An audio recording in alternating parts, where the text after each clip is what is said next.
It's interesting to note that we can't do this problem without the directions. The directions might say simplify this fraction, but they don't.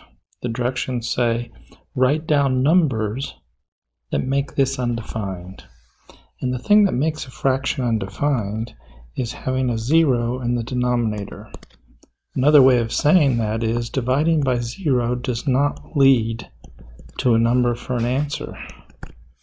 It's simply undefined. There's no number that can go up there that does the job. You can try it if you want. It doesn't exist. So what the directions are asking when they say find the numbers for x that make this fraction undefined, they're saying that you really ought to take this denominator and find out when it's 0. A good strategy for solving quadratic equations is to factor if factoring's easy for you, and use the quadratic formula if that's easier.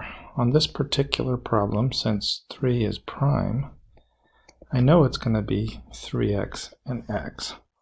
And since 1 is small, I don't think I'm going to be using a 14 and a 1. I think I'm going to be using a 7 and a 2. So if I put a 7 here and if I put a 2 here, I'm dealing with 7x and 6x as the middle terms. 7x and 6x are 1 apart. So this has to work somehow. Checking, I've got negative 7x plus 6x is negative 1x, and this is negative 14. So now I have two quantities multiplied together to give 0. That means the first one must be 0, or the second one must be 0.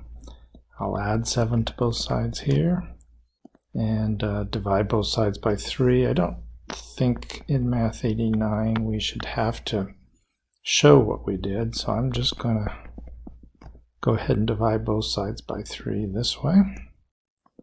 Or in here I'm going to take away 2 from both sides. So the two numbers that make the denominator 0 and therefore make a fraction where you're dividing by 0, which means an undefined fraction, those two numbers are 7/3, or I suppose you could put 2 1/3 if you want, and negative 2. I have a question for you. If you're asked to reduce 39 over 234, and somebody else is asked to reduce this fraction here, which of you has the easier job? The truth is that if you can factor the top and factor the bottom, and then cancel like factors, 3 divides into this once and into this once, 13 divides into this once, and 13 divides into this once. So on the top we have a 1 times a 1, which is 1, and on the bottom we have a 6.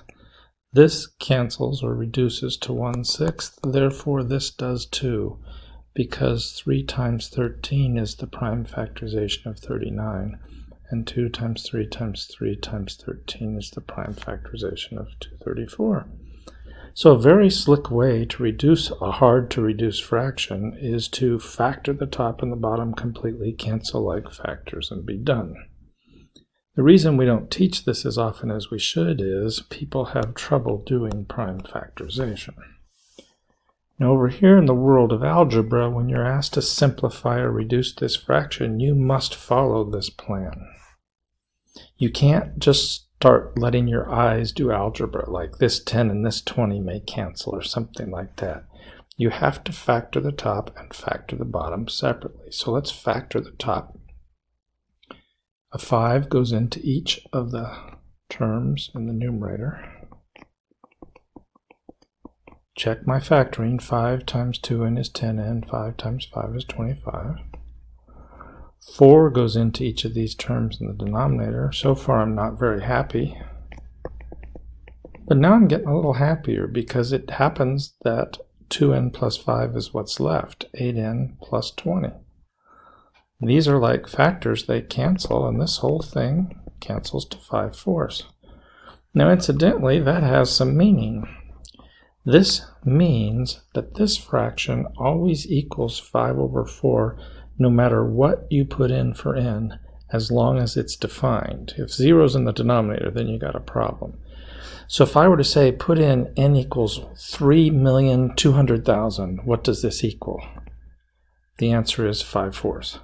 If I say put in n equals pi, what does this equal? The answer is 5/4.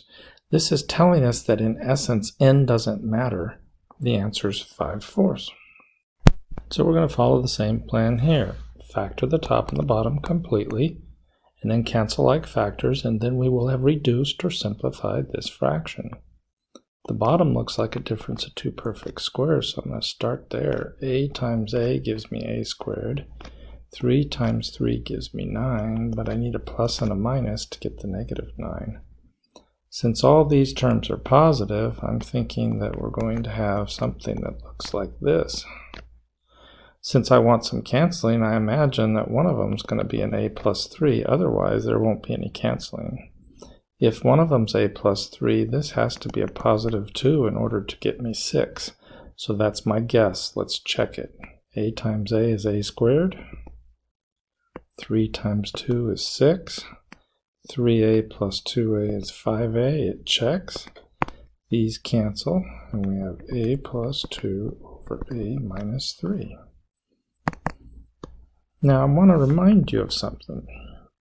This means that if you were to put in a 1 for each of these a values and do all the calculation, that you would get the same thing if you put a 1 as you get when you put 1 into here. And notice you get a 3 on top and you get a negative 2 on the bottom. So this is negative 3/2 when a is 1. The fact that these two are equal means they're equal for all values for which they're defined. So this is called a simplification, and it really is simpler. Later on in a variety of classes, you'll have to either take this fraction or take this fraction and work with specific numbers. And this one's much easier to work with because there's much less going on. It's actually really a good deal. But in Math 89, our class, we're still just sort of practicing using a hammer. We don't get to use the hammer for building anything. We're just practicing swinging the hammer. And that's what this kind of feels like. We're just practicing something without actually using it. In order to reduce this or simplify this fraction, we're going to need to factor the top and the bottom. In a sense, the denominator is already factored. On the top, we can factor out the greatest common factor of 7. And now we have this situation. And I'd like you to think about the two following ideas. First of all, I'd like you to be able to know when polynomials are opposites of each other. So opposites. I claim that t minus 2 and 2 minus t are opposites of each other. And if they're opposites of each other, then when you add them, you must get 0. That's the test. Any two things that add up to 0 are going to be opposites of each other. So now the question is, do these add up to 0? A t plus a minus t, that's 0. And a negative 2 plus a positive 2, that's 0. So these are opposites of each other. The next thing I'd like you to know is, if you have 7 divided by negative 7, the 7 and the negative 7 are opposites of each other because they add up to 0. But don't the 7's cancel and you get 1 over negative 1, which is just negative 1? Let's try another one. Negative 13 over 13. Aren't those opposites, and don't they cancel to negative 1? In fact, opposites not only add up to 0, opposites also reduce to negative 1. So what I'm getting at is, you can look at these, and they're opposites, and in a sense they cancel. They don't cancel to 1, but they just cancel to negative 1. This equals negative 1. Opposites divide to negative 1. And so you can think of it as 7 times negative 1, which is negative 7.